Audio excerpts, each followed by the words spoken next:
Bismillahirrahmanirrahim. Assalamualaikum warahmatullahi wabarakatuh.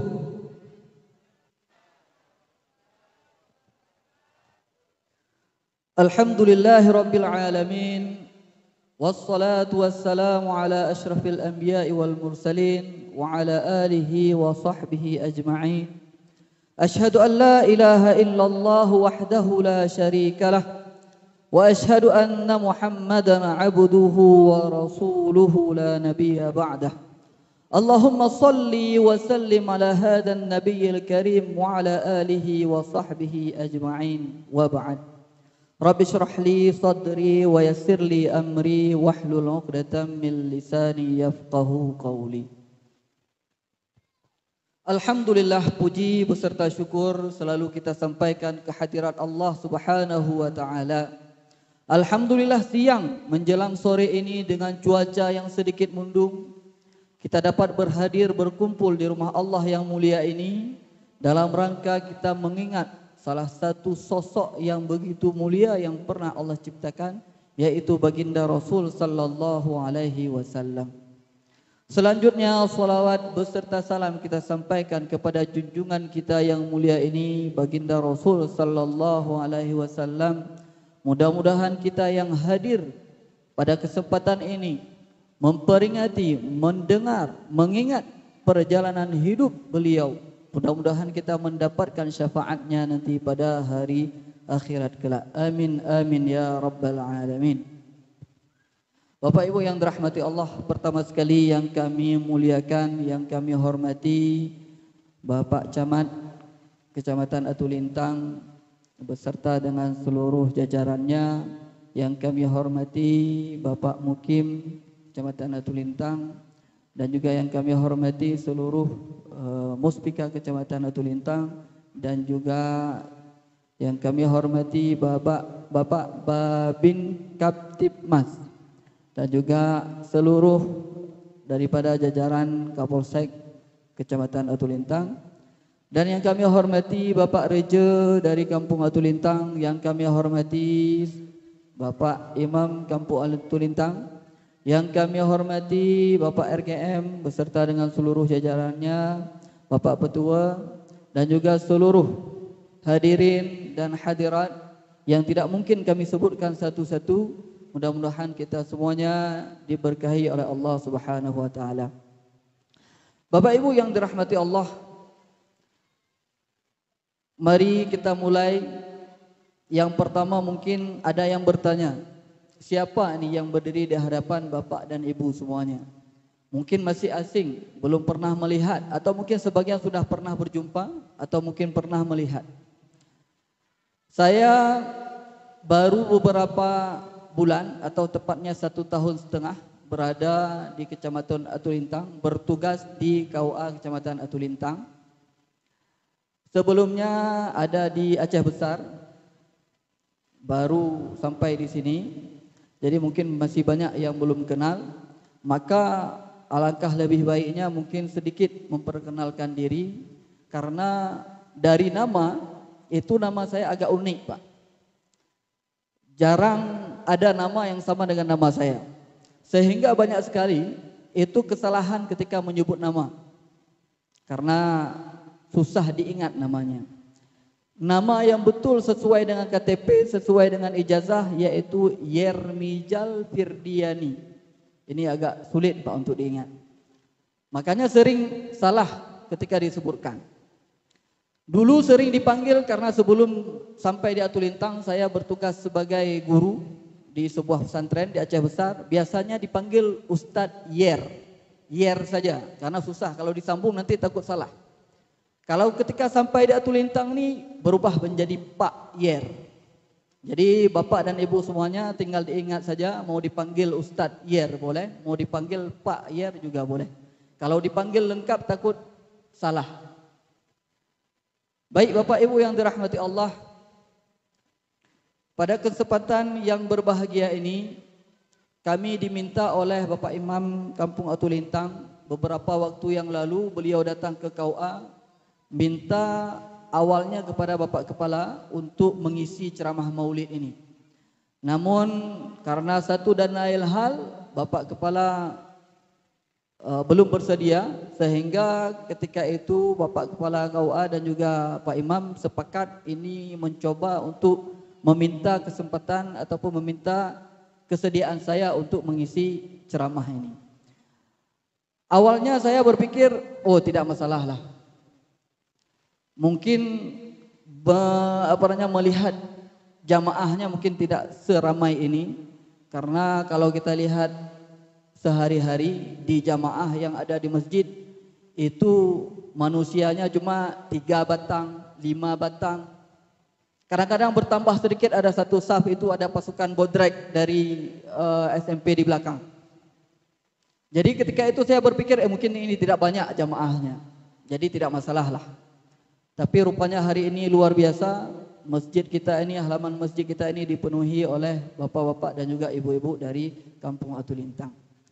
Bapak Ibu yang dirahmati Allah, ini pertama sekali juga saya sampaikan, saya ini belum bisa bahasa Gayo Pak.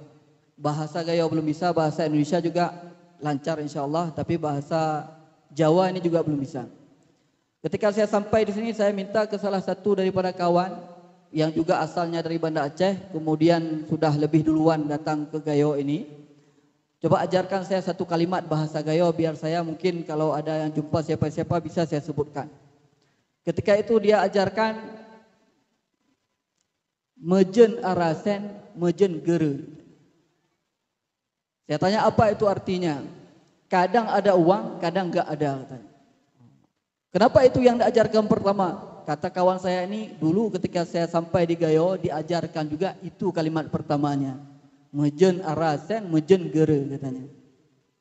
Jadi cuma itu kalimat yang bisa saya ingat di dalam bahasa Gayo, yang lain hanya berizin, bohmi dan lain sebagainya. Baik Bapak Ibu yang dirahmati Allah, mungkin ini pada kesempatan yang berbahagia ini, pada kesempatan yang mulia ini, melalui mimbar ini, mungkin Bapak dan Ibu ada yang mengharapkan ini ceramah kita, biasanya ceramah maulid itu ada lucu-lucunya, ada humornya. Tapi ini di awal langsung saya sampaikan bahwa saya ini tidak pandai dalam berhumor, tidak pandai dalam bercerita, apalagi sampai nyanyi India ataupun dangdut, itu belum bisa. Jadi tetapi walaupun yang lucu-lucunya ataupun humor-humor ini tidak Bapak dan Ibu dapatkan, tetapi yang sudah pasti pahala dari Allah Subhanahu wa taala itu sudah pasti kita dapatkan. Kita hadir berkumpul di rumah Allah yang mulia ini untuk mendengarkan ceramah maulid, mendengarkan perjalanan Rasul sallallahu alaihi wasallam, itu sudah pasti kita akan mendapatkan pahala. Jadi mohon Bapak Ibu bersabar sebentar, walaupun nanti tidak dapat lucunya, insya Allah pahalanya pasti dapat. Yang lucu-lucunya nanti ketika pulang bisa dibuka YouTube, tinggal ditulis, diketik ceramah maulid terlucu, terngakak sampai pagi. Itu ada. Itu yang Bapak tonton, insya Allah nanti banyak lucu-lucunya. Dan satu lagi Bapak dan Ibu yang dirahmati Allah, kalau kita mau melihat sejarah Rasul sallallahu alaihi wasallam dalam kehidupan beliau yang kurang lebih umurnya 63 tahun. Dalam umur yang 63 tahun ini, kisah lucu yang ada di dalam sejarah Rasul itu sangat sedikit. Kisah lucunya sangat sedikit, tetapi perjuangan kisah sedihnya yang begitu banyak. Yang seriusnya yang begitu banyak. Jadi seharusnya kita fokus membicarakan mengenang perjuangan Rasul sallallahu alaihi wasallam dalam hal yang tadi yang beliau rasakan, kesedihan-kesedihan yang beliau hadapi, cobaan yang beliau hadapi dalam menyampaikan risalah Allah Subhanahu wa taala. Bapak Ibu yang dirahmati Allah, pada kesempatan ini mungkin ada daripada kita lupa dengan kisah Rasul sallallahu alaihi wasallam ataupun lupa dengan perjalanan hidup Rasul sallallahu alaihi wasallam, itu wajar. Karena kita manusia banyak lupanya. Itu kalau di KUA, ini cerita di KUA yang ada di Bulan sana, bukan KUA yang ada di Atulintang. Itu ketika Catin ada calon pasangan pengantin, suami dan istri datang ke KUA, itu biasanya diberikan siraman rohani dulu, diberikan bimbingan. Di antara bimbingan yang diberikan ketika itu ditanyakan misalkan, Coba sebutkan rukun iman. Hehehe. Rukun Islam. Hehehe. Lupa, Pak. Itu jawaban yang banyak kita temukan. Rukun iman lupa, rukun Islam lupa, rukun sholat lupa, dan seterusnya. Kita yang hadir pada kesempatan ini jangan sampai kita lupa dengan sosok Nabi Muhammad. Kalau kita lupa nanti di alam kubur, ketika ditanya sama malaikat, man nabiyuka, siapa nabimu? Kalau kita jawab hehehe, habis kita disliding sama malaikat, ditonjok di kepala, hilang kepala kita, Pak. Maka dalam kesempatan ini mari kita sedikit mengingat perjuangan Rasul sallallahu alaihi wasallam. Bapak Ibu yang dirahmati Allah, kalau kita memperhatikan sejarah singkat saja dari perjalanan Rasul sallallahu alaihi wasallam, karena kalau kita ceritakan semua itu begitu panjang. Beliau hidup 63 tahun. Itu masa umur beliau. Dalam waktu hanya beberapa menit ini tidak habis kita ceritakan. Rasulullah nama Muhammad ini sudah disebutkan, sudah dibicarakan bahkan sebelum beliau lahir. Nabi Isa yang lahirnya 500 tahun lebih sebelum lahirnya Nabi Muhammad. Ketika beliau lahir dan beliau sampaikan bahwa saya ini salah satu orang yang menyampaikan kabar gembira kepada kalian, yaitu nanti akan datang seorang manusia, seorang utusan Allah dengan nama Ahmad, yaitu Nabi Muhammad. Itu 500 tahun sebelum beliau lahir sudah disebutkan akan datang Nabi akhir zaman dengan nama Muhammad. Sekarang kita hidup kurang lebih 1400 sekian tahun dari wafatnya Nabi Muhammad, dan sosok ini masih kita bicarakan. Masih kita bicarakan sampai hari ini. Nama Muhammad ini kalau kita tidak sebutkan dalam solat kita batal solat. Dalam khutbah Jumat kalau tidak disebutkan nama Muhammad batal khutbah Jumat. Sebegitu agungnya nama ini. Maka dalam kesempatan yang singkat ini mari kita lihat beberapa perjalanan Rasul sallallahu alaihi wasallam, mudah-mudahan itu menjadi pengingat kepada kita. Awalnya Rasul sallallahu alaihi wasallam lahir tepatnya pada tanggal 12 Rabiul Awal pada hari Senin. Ketika itu disebut dengan tahun gajah, Amul Fil. Rasul sallallahu alaihi wasallam ketika beliau lahir langsung dalam keadaan yatim. Beliau tidak memiliki ayah. Sebelum beliau lahir, ayah daripada Rasul sallallahu alaihi wasallam, Abdullah, itu sudah wafat duluan. Jadi beliau tidak pernah melihat sosok wajah daripada ayah beliau. Kemudian setelah beliau lahir, kurang lebih umurnya 6 tahun. Kalau kita sekarang ni anak-anak kita ni belum masuk SD, Pak, masih kecil-kecil. 6 tahun ditinggal ibunya. Ibu Rasul Aminah wafat. Ketika umur masih kecil ini, belum, kalau sekarang ini belum masuk sekolah, itu beliau sudah menjadi yatim piatu.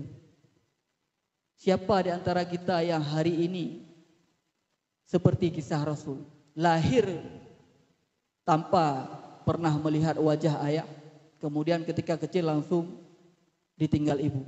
Mungkin hanya sedikit saja yang ada seperti itu. Tapi kebanyakan dari kita mungkin tidak merasakan kesedihan seperti yang dirasakan oleh Rasul sallallahu alaihi wasallam. Kemudian Rasul diasuh oleh kakeknya Abdul Muttalib. Itu juga ketika umur beliau 8 tahun wafat Abdul Muttalib.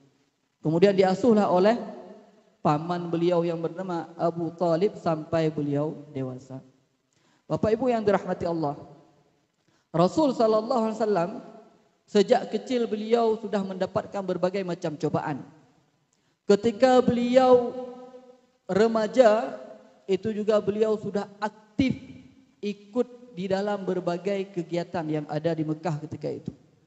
Rasul ketika masa mudanya kurang lebih ada yang menyebutkan umur 15 tahun, ada yang menyebut sampai 12 tahun, 20 tahun. Itu beliau sudah pernah ikut perang. perang Fijar namanya. Walaupun ketika itu beliau tugasnya mengutip anak panah, kemudian diberikan kepada pasukan yang berperang. Sekarang anak-anak kita Pak, umur 15 tahun itu berperang juga di HP-nya. Ketika mereka berperang, semua kata-kata dari yang ada di kebun binatang dari 2 kaki sampai 4 kaki keluar semuanya dari mulutnya ketika berperang itu Pak. Itu remaja kita hari ini. Kalau remaja yang putri-putrinya asik berjemur gigi di depan Instagram, TikTok, itu live dan seterusnya. Itu kegiatan kebanyakan daripada remaja-remaja kita hari ini. Dari kecil sudah diberikan HP sama orang tuanya. Umur 2 tahun sudah ada anak yang sudah bisa dia geser-geser HP itu.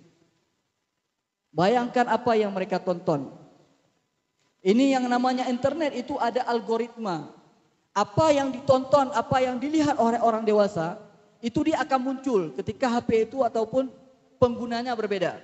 Maka apa yang ditonton oleh ibu dan bapaknya itu juga nanti akan muncul ditonton oleh anak-anaknya. Digeser lagi, keluar lagi, geser lagi, keluar lain lagi. Bayangkan anak-anak yang umurnya seharusnya mereka belum boleh menyaksikan hal-hal yang seperti itu, tetapi mereka sudah menyaksikan itu. Bapak Ibu yang dirahmati Allah, Rasul sallallahu alaihi wasallam sejak kecil juga beliau sudah berdagang. Pergi beliau bersama pamannya berdagang yaitu ke Syam. Syam itu kalau sekarang wilayahnya ada di Syria. Rasul dari Mekah jalan kaki bawa barang dagangan bersama dengan pasukan-pasukan yang berniaga itu sampai ke Syria. Beda negara Pak. Jalan kaki. Berbulan-bulan butuh waktu untuk bisa sampai ke tempat tujuan. Jadi sejak kecil beliau ini sudah melewati berbagai macam cobaan. Kemudian Rasul sallallahu alaihi wasallam ketika beliau berumur 25 tahun baru kemudian beliau menikah. Ini waktu ataupun usia yang cocok untuk menikah berumah tangga. Rasul menikah umur 25 tahun. Umur 25 tahun orang terdahulu itu berbeda dengan umur 25 tahun yang sekarang ini. Mungkin tepatnya umur 25 tahun yang lalu ketika masa Rasul itu secara pemikiran, secara psikologi itu mungkin umur 40 kalau sekarang. Tapi sekarang remaja-remaja kita kadang-kadang na'udzubillah belum sampai 20 tahun sudah harus dinikahkan. Na'udzubillah. Bapak Ibu yang dirahmati Allah. Ketika Rasul sallallahu alaihi wasallam berdakwah, ini sudah hujan. Mungkin ibu-ibu yang di luar bisa menyesuaikan diri, jangan sampai kebasahan, kehujanan. Bapak Ibu yang dirahmati Allah, Rasul sallallahu alaihi wasallam menikah dengan Siti Khadijah. Beliau dikaruniai 6 orang anak. Kemudian beliau juga memiliki anak satu lagi dari istri yang lain, yaitu bernama Ibrahim. Jadi total daripada anak Rasul sallallahu alaihi wasallam itu ada 7 orang. Bapak dan Ibu yang dirahmati Allah, perlu kita ketahui. Dari 6 ataupun dari 7 anak Rasul sallallahu alaihi wasallam, 6 orang diantaranya itu meninggal ketika Rasul masih hidup. Ketika anak-anak beliau ini remaja, itu wafat. Hanya 1 anak Rasul SAW yang meninggal setelah wafatnya Rasul, yaitu Fatimah. Tapi lain daripada itu semua lebih duluan wafat dibandingkan Rasul. Bayangkan Bapak dan Ibu, seorang bapak kemudian meninggal anaknya. Bukan 1 Pak. Kalau sekarang kita ini meninggal 1 anak saja mungkin sedih sampai berbulan-bulan. Teringat terus. Rasul SAW 6 anak itu wafat sebelum beliau. 6 orang anak. Siapa di antara kita pernah merasakan kesedihan yang seperti itu? Ini perjuangan Rasul sallallahu alaihi wasallam. Ketika beliau kemudian berdakwah, menerima wahyu, berdakwah di Mekah. Kurang lebih 13 tahun beliau berdakwah. Bapak Ibu tahu berapa kira-kira masyarakat yang beriman dengan Nabi Muhammad? Sampai enggak 10.000 kira-kira Pak? 13 tahun Pak berdakwah. 13 tahun, bukan 13 hari. 13 tahun. Memang ketika itu belum ada Dukcapil, belum dicatat agamanya Islam, ini masuk Islam, belum ada memang pencatatan. Tetapi menurut catatan daripada para ulama ahli sejarah, perkiraannya 13 tahun Rasul berdakwah, itu yang beriman tidak melebihi 500 orang. Enggak lebih 500 orang, 13 tahun beliau berdakwah. Dengan berbagai cobaan, dengan berbagai rintangan. 500 orang ini masih lebih banyak warga Tulintang, Pak. Itu 13 tahun beliau berdakwah.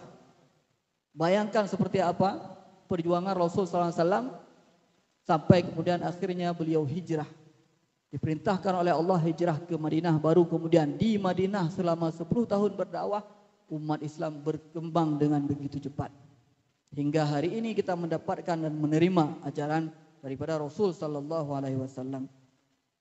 Bapak Ibu yang dirahmati Allah, ini waktu kita mungkin tidak panjang, mungkin dalam kesempatan yang singkat ini, mari kita mencoba dengan tadi sudah mengingat sekilas tentang perjalanan hidup Rasul Sallallahu Alaihi Wasallam, tetapi yang paling penting dari peringatan Maulid ini, yaitu bagaimana kita mengungkapkan atau menggambarkan cinta kita kepada Rasul Sallallahu Alaihi Wasallam. Dalam sebuah hadis Rasul sallallahu alaihi wasallam pernah bersabda, kata beliau, "La yu'minu ahadukum hatta akuna ahabba ilaihi min walidihi wa waladihi wan nasi ajma'in." Kata Rasul pada suatu ketika, "La yu'minu ahadukum," tidak sempurna iman kalian, kata Rasul. Sampai aku, kata Rasul, menjadi orang yang paling ia cintai dibandingkan orang tuanya, dibandingkan anaknya, dibandingkan seluruh manusia. Tidak sempurna iman kita sebelum kita mencintai Rasul sallallahu alaihi wasallam melebihi daripada cinta kita kepada seluruh apapun. Maka yang paling penting adalah bagaimana kita menumbuhkan, menghadirkan rasa cinta di dalam hati kita ini kepada Nabi Muhammad sallallahu alaihi wasallam. Bapak Ibu yang dirahmati Allah, banyak cara untuk kita bisa menumbuhkan cinta kepada Rasul. Tetapi di antara banyak cara ini, mari kita fokus kepada empat poin yang mudah-mudahan jika kita lakukan 4 perkara ini, insya Allah kecintaan kita kepada Nabi Muhammad akan bertambah. Yang pertama, banyak para ulama mengatakan kalau mau kecintaan kita bertambah kepada Rasul, yang pertama adalah baca buku sejarah Rasul sallallahu alaihi wasallam. Sempatkan diri untuk membaca buku perjalanan hidup Rasul dari awal sampai beliau wafat. Dari awal kitab sampai akhir kitab. Fokus salah satu buku, silakan dipilih. Begitu banyak buku yang sudah dituliskan berbagai macam bahasa, mau bahasa Indonesia atau bahasa apapun itu sudah tersedia, tinggal kita pilih salah satu bukunya kemudian dibaca sampai selesai. Itu salah satu poin yang pertama.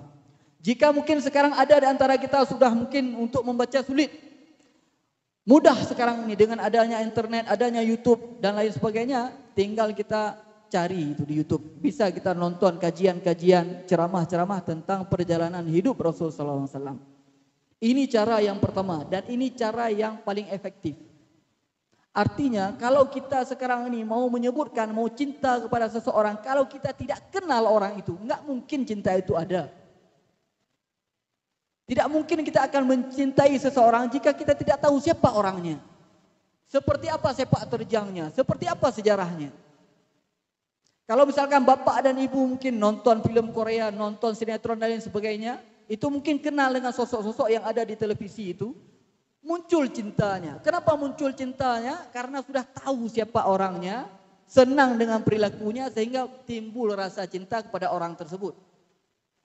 Maka untuk bisa menimbulkan cinta kepada Rasul, kita harus tahu siapa beliau, seperti apa perjalanan hidupnya. Itu cara yang pertama. Kemudian Bapak Ibu yang dirahmati Allah, cara yang kedua yaitu dengan melaksanakan ataupun mengamalkan sunnahnya. Kita amalkan sunnahnya, kita terapkan akhlak Rasul sallallahu alaihi wasallam. Itu cara yang kedua. Silahkan dimulai dari yang mudah-mudah dulu. Kita pelajari atau mungkin sudah kita dengar hadis-hadis yang ringan-ringan, yang mudah untuk kita kerjakan. Kita mulai dari yang mudah-mudah dulu. Setiap kita melakukan sesuatu kita ingat, oh ini ada perintah dari Rasul dalam hal ini. Kita keluar dari rumah, ada doa yang diajarkan oleh Rasul. Kita baca doa itu, kita niatkan ini karena memang perintah daripada Rasul. Kita masuk masjid juga sama, ada doanya. Kita ingat kita lakukan itu karena memang Rasul perintahkan baca itu. Kata Rasul sallallahu alaihi wasallam, tidak beriman seseorang kalian sampai dia berbuat baik kepada tetangganya. Itu sudah kita ketahui hadisnya, maka kita amalkan. Jangan sampai kita ini membuat tidak nyaman tetangga kita. Banyak hadis-hadis Rasul yang mungkin mudah-mudah yang bisa kita kerjakan. Kalau dalam bulan Maulid ini, mungkin sering nanti ada undangan kemana-mana, itu ada jamuan makan biasanya. Dalam adab makan ini juga banyak adab-adab ataupun akhlak yang diajarkan oleh Rasul SAW, itu coba kita terapkan. Kata Rasul SAW, ya gulam, kul biyaminik. Kalau kita mau makan, kata Rasul, makan pakai tangan kanan. Jangan pakai tangan yang lain. Pakai tangan kanan.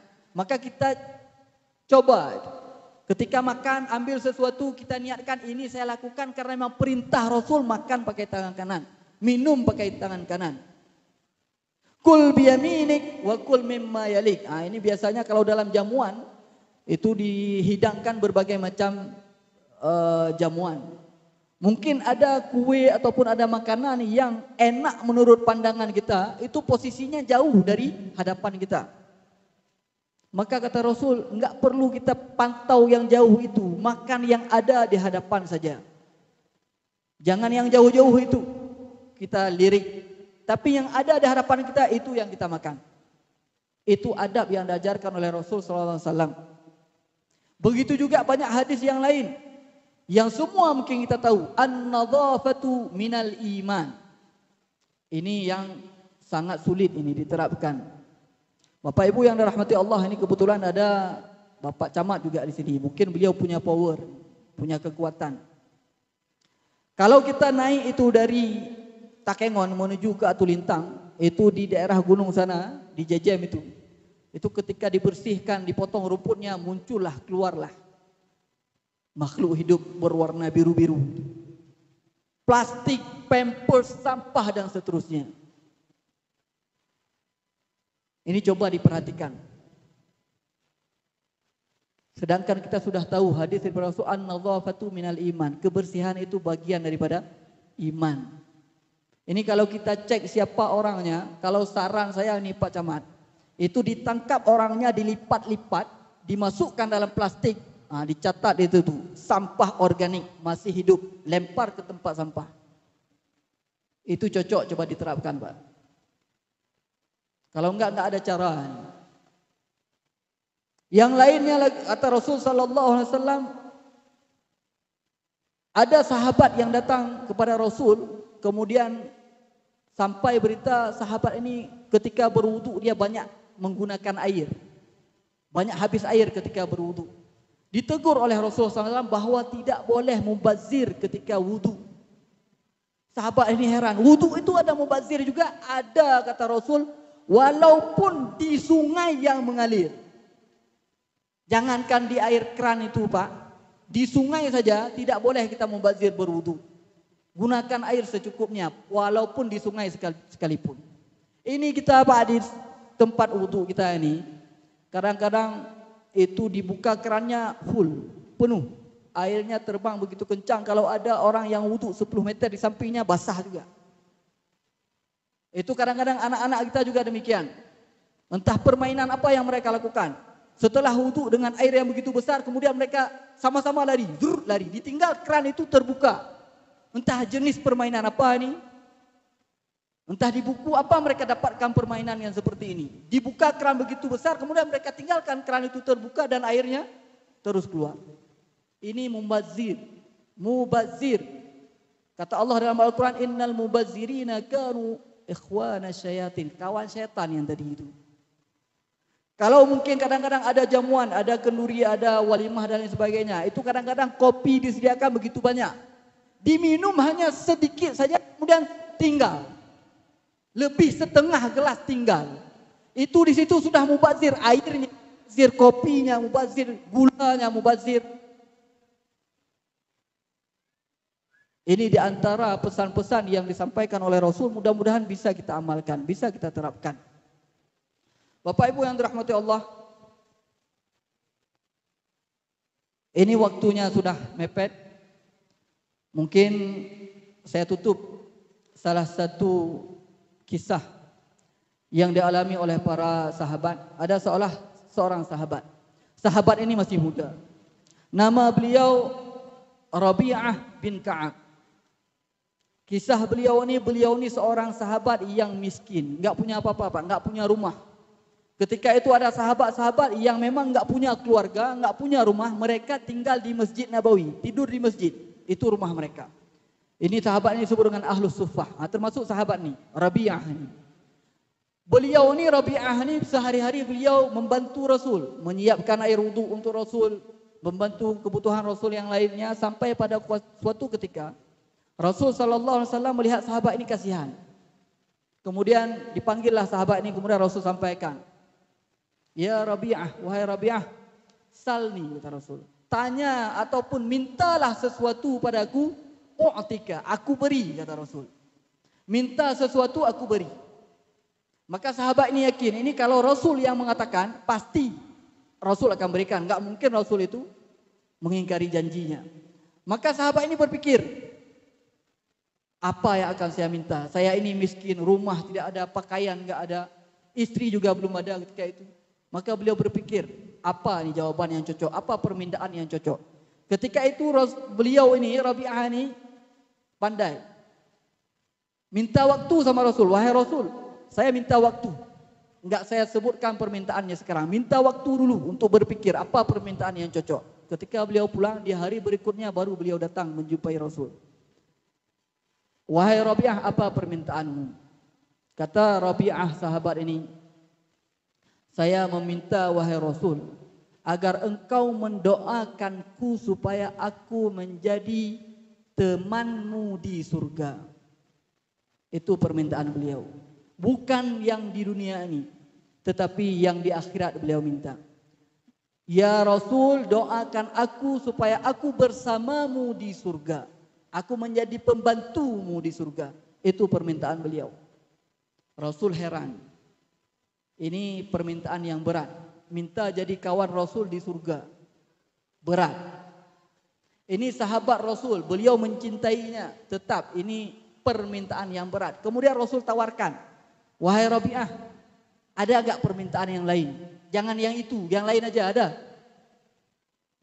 Kata Rabi'ah apa? Itu Rasul, enggak ada yang lain, itu. Apa kata Rasul sallallahu alaihi wasallam? Baik kalau demikian, fa'inni ala nafsika bikasratis sujud. Apa pesan Rasul? Okey Rabi'ah, tetapi bantu aku, kata Rasul, dengan cara perbanyak sujud, solat. Itu sahabat begitu mencintai Rasul dan Rasul cinta kepada sahabat tersebut, minta masuk ke surga, minta jadi kawan Rasul di surga, tapi masih ada pesan dari Rasul. Enggak bisa okey kita berangkat, enggak begitu. Tapi kata Rasul, perlu bantuan kamu. Apa bantuannya? Perbanyak sujud. Jadi kalau kita hari ini mencintai Rasul, maka yang paling penting adalah jaga solat. Perbanyak sujud supaya kita bisa berkumpul dengan Rasul sallallahu alaihi wasallam. Aqulu qauli hadza astaghfirullah li wa lakum. Wassalamualaikum warahmatullahi wabarakatuh.